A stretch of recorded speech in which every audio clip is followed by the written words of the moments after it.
Hello everyone, I hope you all ಚೆನ್ನಾಗಿದ್ದೀರಾ ಅಂತ ಅಂದ್ಕೊಂಡಿದ್ದೀನಿ. Welcome to Chethu's kitchen. ಇವತ್ತಿನ ವಿಡಿಯೋದಲ್ಲಿ ಪಾಲಕ್ ಮಶ್ರೂಮ್ ಗ್ರೇವಿನ ಯಾವ ಥರ ಮಾಡೋದು ಅಂತ ಹೇಳ್ಕೊಡ್ತಾ ಇದ್ದೀನಿ. ಸಖತ್ ಇತ್ತು, ಟೇಸ್ಟ್ ಅಂತೂ ಎಲ್ಲರೂ ತುಂಬ ಇಷ್ಟಪಟ್ಟು ತಿಂದರು ನಮ್ಮ ಮನೇಲಿ. ನೀವು ಒಂದು ಸರಿ ಆದರೂ ಮಶ್ರೂಮ್ನ ಈ ಥರ ಮಾಡ್ಕೊಂಡು ತಿಂದರೆ ಸಖತ್ ಟೇಸ್ಟಾಗಿರುತ್ತೆ. ಮತ್ತು ಹೋಟೆಲ್ ಸ್ಟೈಲು, ದಾಬಾ ಸ್ಟೈಲಲ್ಲಿ ಏನಿರತ್ತಲ್ಲ ಅದೇ ಸ್ಟೈಲಲ್ಲಿ ಮಾಡಿ ತೋರಿಸಿದ್ದೀನಿ. ಎಲ್ಲೂ ಸ್ಕಿಪ್ ಮಾಡಿದೆ, ಫುಲ್ಲಾಗಿ ವಿಡಿಯೋನ ನೋಡಿ. ನಾನಿಲ್ಲಿ ಮಶ್ರೂಮ್ನ 2 ಪ್ಯಾಕೆಟಷ್ಟು ಮಶ್ರೂಮ್ನ ತೊಗೊಂಡಿದ್ದೀನಿ. ಮಶ್ರೂಮ್ನ ಉಪ್ಪಿನ ನೀರಲ್ಲಿ ಕ್ಲೀನಾಗಿ ತೊಳೆದ್ಬಿಟ್ಟು ಈ ಥರ ನಾನು ಕಟ್ ಮಾಡಿ ತೊಗೊಂಡಿದ್ದೀನಿ. ಇವಾಗ ಮಾಡೋದು ಯಾವ ಥರ ಅಂತ ಹೇಳ್ಕೊಡ್ತೀನಿ ಬನ್ನಿ. ಸ್ಟೋನ್ ಮಾಡಿಕೊಂಡು ಅದ್ರ ಮೇಲೆ ಒಂದು ಪ್ಯಾನ್ನ ಇಟ್ಕೊಂಡು ಸ್ವಲ್ಪ ಎಣ್ಣೆನ ಹಾಕ್ಕೊಳ್ತಾ ಇದ್ದೀನಿ. ಎಣ್ಣೆ ಕಾದಿದ್ದಾದಮೇಲೆ 2 ಲವಂಗ, 1 ತುಂಡು ಚಕ್ಕೆನ ಹಾಕ್ಕೊಂಡಿದ್ದೀನಿ. ಇದು ಆಪ್ಷನಲ್, ಬೇಕಿದ್ರೆ ಹಾಕ್ಕೊಳ್ಳಿ, ಇಲ್ಲಾಂದರೆ ಸ್ಕಿಪ್ ಮಾಡಿ. ತುಂಬ ಕಡಿಮೆನೇ ಹಾಕ್ಕೊಳ್ಳಿ. ಇನ್ನೂ 1 ಲವಂಗ, ಅರ್ಧ ಚಕ್ಕೆ ಬೇಕಿದ್ರೂ ನೀವು ಹಾಕ್ಕೊಳ್ಳಿ. ಏನಕ್ಕೆ ಹೇಳ್ತಾ ಇದ್ದೀನಿ ಅಂದರೆ, ಎಲ್ಲ ರೆಸಿಪೀಸ್ಗೂ ನಾವು ಇದನ್ನೇ ಯೂಸ್ ಮಾಡ್ತಾ ಇದ್ರೆ ಅಂದರೆ ಟೇಸ್ಟ್ ಡಿಫ್ರೆಂಟ್ ಅಂತ ಅನಿಸಲ್ಲ ನಮಗೆ. ಸೊ ಹಾಗಾಗಿ ನಾವು ಚಕ್ಕೆ ಲವಂಗನ ಸ್ಕಿಪ್ ಮಾಡಿದರೂ ಓಕೆ, ಏನೂ ತೊಂದರೆ ಇಲ್ಲ. ನಾನು ನಿಮಗೆ ಇದನ್ನು ಆಪ್ಷನಲ್ ಆಗಿ ಹೇಳ್ತಾ ಇದ್ದೀನಿ. ಇವಾಗ ಉದ್ದುದ್ದಕ್ಕೆ ಕಟ್ ಮಾಡಿ ಇಟ್ಕೊಂಡಿರೋ ಅಂಥ 2 ಈರುಳ್ಳಿನ ನಾನು ಹಾಕ್ಕೊಂಡು ಫ್ರೈ ಮಾಡ್ಕೊಳ್ತಾ ಇದ್ದೀನಿ. ಇವಾಗ 1 ಗಡ್ಡೆ ಬೆಳ್ಳುಳ್ಳಿನ ಸಿಪ್ಪೆ ಸುಲಿದು ಹಾಕ್ಕೊಳ್ತಾ ಇದ್ದೀನಿ. ಆಮೇಲೆ 1 ಇಂಚಷ್ಟು ಶುಂಠಿನ 2 ತುಂಡು ಮಾಡಿ ಹಾಕ್ಕೊಳ್ತಾ ಇದ್ದೀನಿ. ಇದನ್ನು ಚೆನ್ನಾಗಿ ಇದ್ರ ಜೊತೆಗೆ ಮಿಕ್ಸ್ ಮಾಡಿಕೊಂಡು ಫ್ರೈ ಮಾಡ್ಕೊಳ್ತಾ ಇದ್ದೀನಿ. ನಾನು ಎಲ್ಲಿ ಟೈಮ್ ವೇಸ್ಟ್ ಮಾಡಿದೆ, ಫುಲ್ಲಾಗಿ ವೀಡಿಯೋನ ಫಾಸ್ಟಾಗಿ ತೋರಿಸ್ತಾ ಹೋಗ್ತೀನಿ. ಇವಾಗ ಒಂದು ಸ್ವಲ್ಪ ನಾವು ಮಶ್ರೂಮ್ನು ಕೂಡ ಆ್ಯಡ್ ಮಾಡಿಕೊಂಡು ಚೆನ್ನಾಗಿ ಫ್ರೈ ಮಾಡ್ಕೋಬೇಕು. ಆಮೇಲೆ 1-2 ಅಂದರೆ ನಿಮಗೆ ರುಚಿಗೆ ತಕ್ಕಷ್ಟು ಹಸೆ ಗ್ರೀನ್ ಚಿಲ್ಲಿನ ಹಾಕ್ಕೊಂಡು ಫ್ರೈ ಮಾಡ್ಕೊಳ್ಬೇಕು. ಆಮೇಲೆ ಟೊಮೆಟೊ ಕೂಡ ಅಷ್ಟೇ. ನಾನಿಲ್ಲಿ 2 ದೊಡ್ಡ ಟೊಮೆಟೊನ ಹಾಕ್ಕೊಂಡು ಉದ್ದುದ್ದಕ್ಕೆ ಕಟ್ ಮಾಡಿ ಹಾಕ್ಕೊಂಡು ಸ್ವಲ್ಪ ಉಪ್ಪನ್ನು ಕೂಡ ಆ್ಯಡ್ ಮಾಡ್ಕೊಂಡಿದ್ದೀನಿ. ಕಲ್ಲುಪ್ಪನ್ನ ಆ್ಯಡ್ ಮಾಡ್ಕೊಳ್ಳೋದ್ರಿಂದ ಟೊಮ್ಯಾಟೊ ಎಲ್ಲ ಬೇಗ ಸಾಫ್ಟ್ ಆಗುತ್ತೆ ಅಂತ ಹೇಳಿಬಿಟ್ಟು ಕಲ್ಲುಪ್ಪನ್ನ ಹಾಕ್ಕೊಂಡು ಚೆನ್ನಾಗಿ ಫ್ರೈ ಮಾಡ್ಕೊಳ್ತಾ ಇದ್ದೀನಿ. ಇವಾಗ ಸ್ವಲ್ಪ ಗೋಡಂಬಿನ ಹಾಕ್ಕೊಳ್ತಾ ಇದ್ದೀನಿ. ಒಂದು 4-5 ಪೀಸು ಗೋಡಂಬಿನ ಹಾಕ್ಕೊಂಡು ಮತ್ತೆ ಚೆನ್ನಾಗಿ ಇದನ್ನು ಫ್ರೈ ಮಾಡ್ಕೊಳ್ತಾ ಇದ್ದೀನಿ.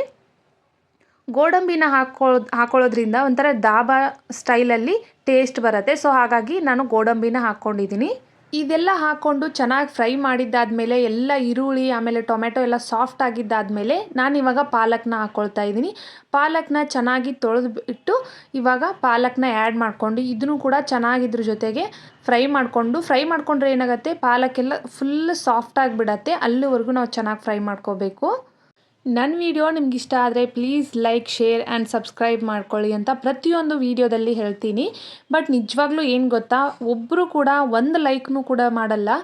ವಿಡಿಯೋ ಇಷ್ಟ ಆದರೆ ನೀವು 1 ಲೈಕ್ ಮಾಡೋದ್ರಿಂದ 4 ಜನಕ್ಕೆ ನಮ್ಮದು ಶೇರ್ ಆಗುತ್ತೆ ವಿಡಿಯೋ.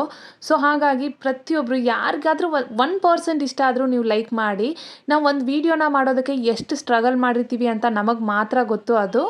ಇವಾಗ ಪಾಲಕ್ ಸೊಪ್ಪನ್ನ ಚೆನ್ನಾಗಿ ಬೇಯಿಸ್ಕೊಂಡಿದ್ದಾದಮೇಲೆ ಸ್ವಲ್ಪ ತಣ್ಣಗಾದ್ಮೇಲೆ ನಾನು ಮಿಕ್ಸಿ ಜಾರ್ಗೆ ಹಾಕ್ಕೊಳ್ತಾ ಇದ್ದೀನಿ. ಮಿಕ್ಸಿ ಜಾರ್ಗೆ ಹಾಕ್ಕೊಂಡು ಸ್ಮೂತಾಗಿ ಇದನ್ನು ಪೇಸ್ಟ್ ಥರ ಮಾಡಿಕೊಂಡು ತೊಗೊಂಡು ಬರ್ತೀನಿ.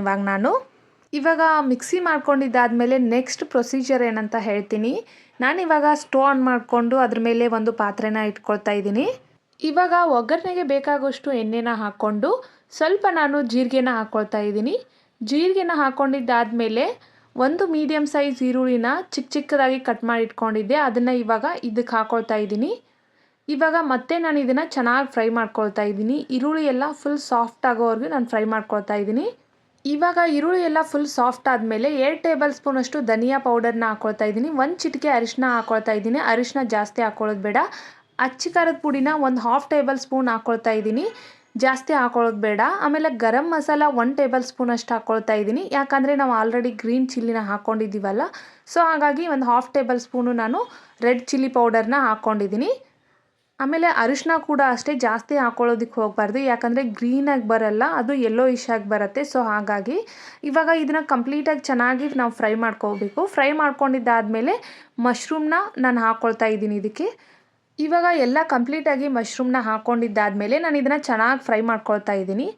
ಇದನ್ನು ಈ ಥರ ಕಂಪ್ಲೀಟಾಗಿ ಮೊದಲು ನಾವು ಎಲ್ಲನೂ ಮಿಕ್ಸ್ ಮಾಡ್ಕೋಬೇಕು. ಎಲ್ಲದಕ್ಕೂ ಅಂದರೆ ಖಾರ ಉಪ್ಪು ಚೆನ್ನಾಗಿ ಹತ್ಕೊಳ್ಬೇಕು. ಅಲ್ಲಿವರೆಗೂ ನಾವು ಇದನ್ನು ಮಿಕ್ಸ್ ಮಾಡಿಕೊಂಡು ಮೇಲೆ ಒಂದು ಲಿಡ್ನ ಕ್ಲೋಸ್ ಮಾಡಿ ಸ್ವಲ್ಪ ಹೊತ್ತು ಬಿಡಬೇಕು.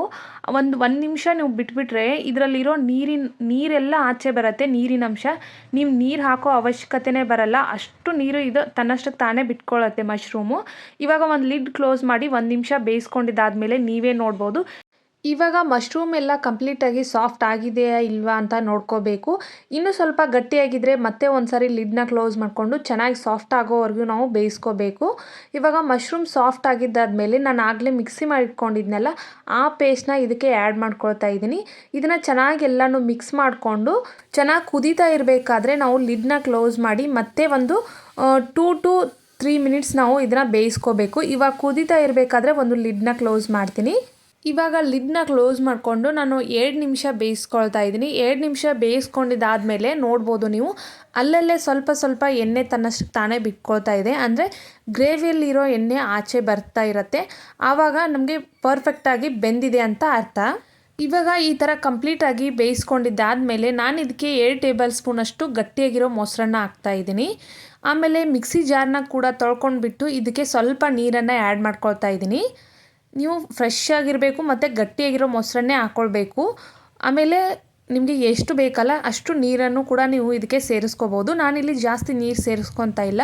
ಸ್ವಲ್ಪ ಮಿಕ್ಸಿ ಜಾರ್ನ ತೊಳ್ಕೊಂಡಿರೋದು ಒಂದು 2ರಿಂದ 3 ಟೇಬಲ್ ಸ್ಪೂನ್ ಆಗ್ಬೋದು ಅಷ್ಟೇ ನೀರನ್ನು ಇದಕ್ಕೆ ಸೇರಿಸ್ಕೊಳ್ತಾ ಇದ್ದೀನಿ. ಸೇರಿಸ್ಕೊಂಡ್ಬಿಟ್ಟು ಮತ್ತೆ ಒಂದು ಸಾರಿ ಚೆನ್ನಾಗಿ ನಾವು ಇದನ್ನು ಬೇಯಿಸ್ಕೊಳ್ಬೇಕಾಗತ್ತೆ. ಇಲ್ಲಿ 4ರಿಂದ 5 ಡ್ರಾಪ್ ಅಷ್ಟು ನಾನು ಲೆಮನ್ ಜ್ಯೂಸನ್ನು ಹಾಕ್ಕೊಳ್ತಾ ಇದ್ದೀನಿ. ಒಂದು 4-5 ಹನಿ ಹಾಕ್ಕೊಂಡ್ರೆ ಸಾಕಾಗತ್ತೆ. ಅದಕ್ಕಿಂತ ಜಾಸ್ತಿ ಹಾಕೊಳ್ಳೋ ಅವಶ್ಯಕತೆ ಇಲ್ಲ. ಏನಕ್ಕಂದರೆ ಆಲ್ರೆಡಿ ನಾವು ಟೊಮೆಟೊ ಕೂಡ ಹಾಕ್ಕೊಂಡಿದ್ದೀವಿ. ಇವಾಗ ಇದನ್ನು ಒಂದು ಸ್ವಲ್ಪ ಮತ್ತೆ ಲಿಡ್ನ ಕ್ಲೋಸ್ ಮಾಡಿಕೊಂಡು ಚೆನ್ನಾಗಿ ಇದನ್ನು ಮತ್ತೆ ಒಂದು ಸಾರಿ ಬೇಯಿಸ್ಕೊಂಡ್ರೆ ಮುಗ್ದೋಯ್ತು. ಪರ್ಫೆಕ್ಟಾಗಿರೋ ಗ್ರೇವಿ ರೆಡಿ ಆಯಿತು. ಪರ್ಫೆಕ್ಟಾಗಿ ಧಾಬಾ ಸ್ಟೈಲು ರೆಸ್ಟೋರೆಂಟ್ ಸ್ಟೈಲಲ್ಲೇ ಯಾವ ಥರ ರುಚಿ ಬರುತ್ತಲ್ಲ ಸೇಮ್ ಅದೇ ಟೇಸ್ಟ್ ಆಗಿರೋ ಅಂಥ ಮಶ್ರೂಮ್ ಪಾಲಕ್ ಗ್ರೇವಿ ರೆಡಿಯಾಗಿದೆ. ನೀವು ನೋಡ್ಬೋದು ಇಷ್ಟು ಚೆನ್ನಾಗಿ ನೀವು ಬಾಯ್ಲ್ ಮಾಡ್ಕೊಂಡಿದ್ದಾದಮೇಲೆ ಮೇಲೆ ತನ್ನಷ್ಟಕ್ಕೆ ಎಣ್ಣೆ ಅಲ್ಲಲ್ಲೇ ಕಾಣ್ತಾ ಇರುತ್ತೆ ನಿಮಗೆ. ಇವಾಗ ನೋಡ್ಬೋದು ತಿಕ್ ಕೂಡ ಅಷ್ಟೇ. ನಿಮಗೆ ಇದಕ್ಕಿಂತ ಲಿಕ್ವಿಡ್ ಬೇಕು ಅಂತಂದರೆ ಸ್ವಲ್ಪ ನೀರನ್ನು ಜಾಸ್ತಿ ಹಾಕ್ಕೊಳ್ಳಿ. ನಮ್ಗೆ ಜಾಸ್ತಿ ನೀರು ಬೇಡ, ಇದೇ ಥರ ಗ್ರೇವಿ ತಿಕ್ಕಾಗಿರೋದೇ ಸಾಕು ಅಂತ ಅಂದರೆ ನೀವು ಇಷ್ಟೇ ತಿಕ್ಕಾಗಿ ಕೂಡ ಮಾಡ್ಕೋಬೋದು. ಇವಾಗ ನೋಡ್ಬೋದು ಎಷ್ಟು ಪರ್ಫೆಕ್ಟಾಗಿ ಪ್ರತಿಯೊಂದು ಕೂಡ ಅಷ್ಟೇ ಪಾಲಕ್ ಆಗಿರ್ಬೋದು ಅಥವಾ ಮಶ್ರೂಮ್ ಆಗಿರ್ಬೋದು ಹೆಲ್ದಿಯಾಗಿರುವಂಥದ್ದು. ಮಶ್ರೂಮ್ನ ವೀಕ್ಲಿ 1-2 ಟೈಮ್ಸ್ ಆದರೂ ನಾವು ತಿನ್ನಲೇಬೇಕು. ಇವಾಗ ಮೇಲೆ ಒಂದು ಸ್ವಲ್ಪ ಕೊತ್ತಂಬರಿ ಸೊಪ್ಪನ್ನು ಹಾಕ್ಕೊಂಡ್ಬಿಟ್ರೆ ಮುಗ್ದೋಯ್ತು. ಡಾಬಾ ಸ್ಟೈಲಲ್ಲಿರೋ ಪಾಲಕ್ ಮಶ್ರೂಮ್ ಗ್ರೇವಿ ರೆಡಿಯಾಗಿದೆ. ನೋಡ್ಬೋದು ಎಷ್ಟು ಅದ್ಭುತವಾಗಿ ಸಖತ್ ಟೇಸ್ಟಿಯಾಗಿತ್ತು.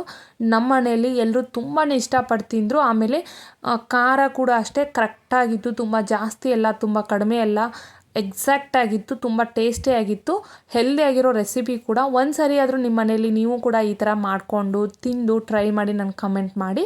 ನನ್ನ ವಿಡಿಯೋ ನಿಮ್ಗೆ ಇಷ್ಟ ಆದರೆ please like, share and subscribe ಮಾಡ್ಕೊಳ್ಳೋದನ್ನು ಮರೆಯೋದಕ್ಕೆ ಹೋಗಬೇಡಿ. ಇದೇ ಥರ ಹೊಸ ಹೊಸ ರೆಸಿಪೀಸ್ಗಳನ್ನು ನಿಮ್ಮ ಜೊತೆ ಶೇರ್ ಮಾಡ್ಕೊಳ್ತಾ ಇರ್ತೀನಿ. ನನ್ನ ವಿಡಿಯೋ ನಿಮ್ಗೆ ಇಷ್ಟ ಆದರೆ ಅಟ್ಲೀಸ್ಟ್ 1% ಆದರೂ ಇಷ್ಟ ಆಗಿದೆ ಅಂತಂದರೆ ಒಂದು ಲೈಕನ್ನು ಕೊಡಿ ಅಂತ ಕೇಳ್ಕೊತೀನಿ. ಸಬ್ಸ್ಕ್ರೈಬ್ ಮಾಡ್ಕೊಳ್ಳೋದಿದ್ರೂ ಪರವಾಗಿಲ್ಲ, ಅಟ್ಲೀಸ್ಟ್ ಒಂದು ಲೈಕ್ ಆದರೂ ಮಾಡೋದನ್ನು ಕಲೀರಿ.